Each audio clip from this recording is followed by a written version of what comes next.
여러분 안녕하세요. 그림책 읽어주는 삼촌 그 삼촌입니다. 이번에 읽어줄 이야기는 탈무드 공주를 구한 삼형제입니다. 공주를 구한 삼형제 새로 엮음 안수연 그림 구반장 교원 올스토리.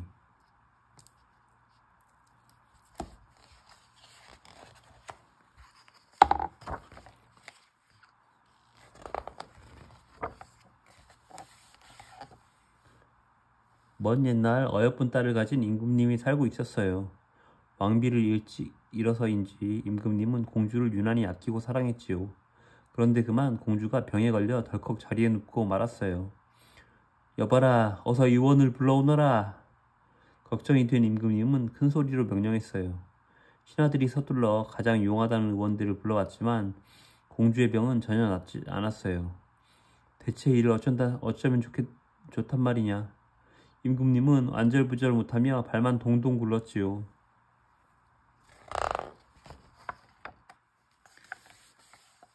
하루하루 지날수록 공주의 병은 깊어만 갔고 임금님은 근심과 걱정으로 초조해졌어요. 고민 끝에 임금님은 궁궐 앞에 글을 써 붙였어요. 공주가 큰 병에 걸렸도다.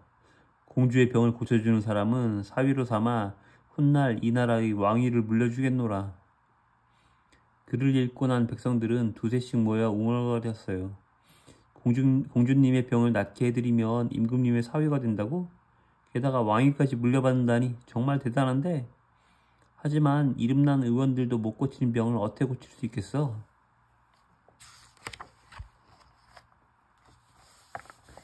그럼에도 공주의 병을 고치겠다는 사람들이 매일같이 구름대처럼 몰려들었어요. 궁궐 바깥까지 사람들이 꼬리에 꼬리를 물고 길게 늘어섰지요. 하지만 공주의 병은 여전히 낫지 않았어요. 소문을 듣고 먼 나라의 유명한 의원들까지 찾아왔지만 아무도 공주의 병을 고치지 못했지요. 공주를 살릴 수 있는 사람이 단 한 명도 없단 말이냐? 임금님은 몹쓸 병에 걸린 가여운 공주를 바라보며 눈물을 흘렸어요. 한편 궁궐에서 멀리 떨어진 시골 마을에 삼형제가 살고 있었어요. 삼형제는 아주 신기한 보물을 하나씩 가지고 있었지요. 첫째 보물인 요술망원경은 까마득히 먼 곳도 바로 눈앞에 있는 것처럼 가까이 볼 수 있게 해주었어요. 둘째가 가진 보물은 요술 양탄자였어요. 가고 싶은 곳이 어디든 눈 깜짝할 사이에 나라가 데려다 주었지요. 막내의 보물인 요술 사과는 먹는 즉시 어떤 몹쓸 병도 씻은 듯이 낫게 해주는 신기한 약이었어요.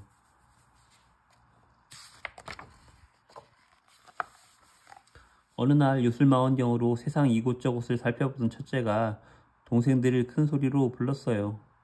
얘들아, 큰일 났어. 공주님이 큰 병에 걸리셨대. 뭐라고? 형, 그게 정말이야? 동생들은 깜짝 놀라서 얼른 형 곁으로 달려왔어요. 응, 임금님께서 공주님의 병을 고쳐주는 사람을 사위로 삼아 왕위까지 물려주시겠대. 그럼 우리가 이렇게 가만히 있어서는 안 되잖아. 삼형제는 다 같이 힘을 모아 공주의 병을 고치기로 했어요.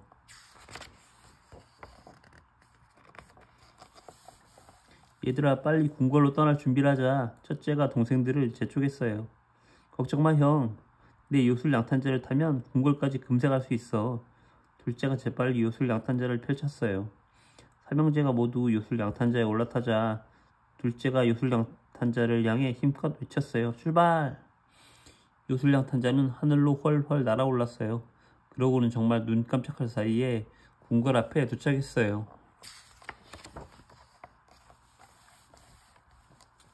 삼형제는 서둘러 궁궐 안으로 들어갔어요. 정말 너희가 공주의 병을 고칠 수 있단 말이냐? 임금님은 믿기지 않는 표정으로 물었어요. 그러합니다, 임금님. 저희를 믿어주십시오. 첫째가 대답하자 동생들 또한 자신만만한 표정을 지었어요. 형, 이젠 내가 나설 차례야. 막내가 요술 사과를 꺼내어 공주에게 먹였어요. 그러자 놀라운 일이 벌어졌어요.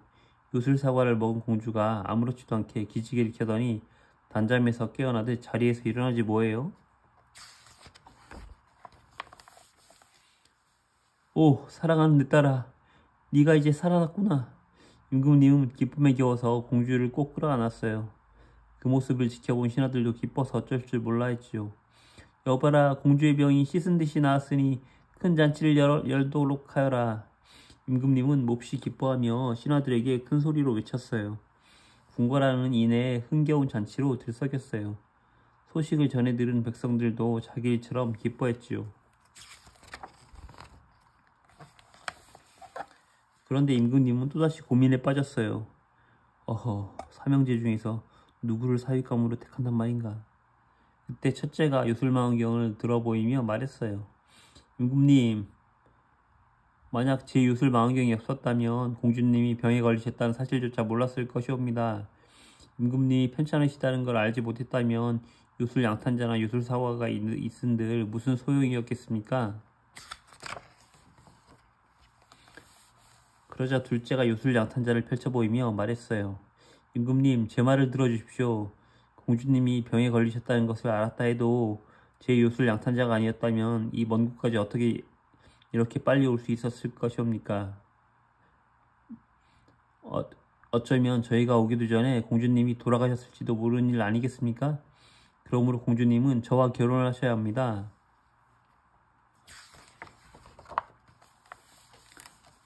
마지막으로 막내가 임금님께 말했어요. 임금님, 형들 말도 맞지만 다시 한번 생각해 주십시오. 요술 망원경으로 공주님이 병에 걸리셨다는 것을 알고 요술 양탄자로 궁궐까지 빨리 왔다고 해도 제 요술 사과가 없었다면 과연 공주님의 병을 무엇으로 고칠 수 있었겠습니까? 이를 어떡한담? 삼형제의 말이 다 맞는 것 같지 않나? 신하들은 서로 수군대기만 했고 임금님은 생각에 깊이 잠겼어요.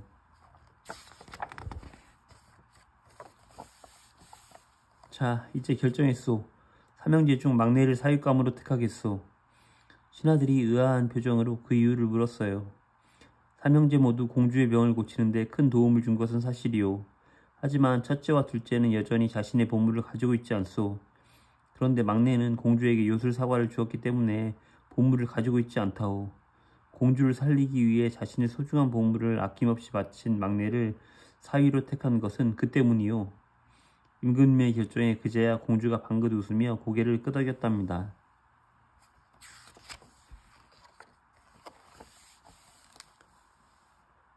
탈무드 속 아름다운 가치.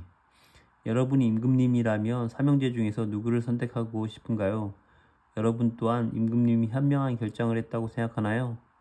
사실 삼형제의 보물 중에서 어느 하나라도 빠졌다면 공주의 병을 고치지 못했을 거예요. 이 이야기는 누구의 공이 더 컸느냐가 아닌 다른 중요한 의미를 담고 있어요. 그건 누군가에게 도움을 줄 때는 진정에서 우러나온 마음으로 최선을 다해야 한다는 거예요. 임금님이 자신의 소중한 보물을 아낌없이 다 써서 공주를 구한 막내를 사위로 택한 것은 바로 그 때문이에요. 혹시 여러분은 부모님이나 선생님께 칭찬받기 위해 동생이나 친구를 도와준 적은 없나요? 뭔가 대가를 바라거나 다른 사람을 의식해서 누군가를 돕는다면 그건 진정한 도움이 아니에요. 손해를 보는 일이 생기더라도 진심을 다해 도울 수 있어야 해요. 진정한 희생이란 자신의 것을 아낌없이 내놓았을 때 이루어지며 그럴 때 더욱 값어치가 있다는 사실을 잊지 마세요.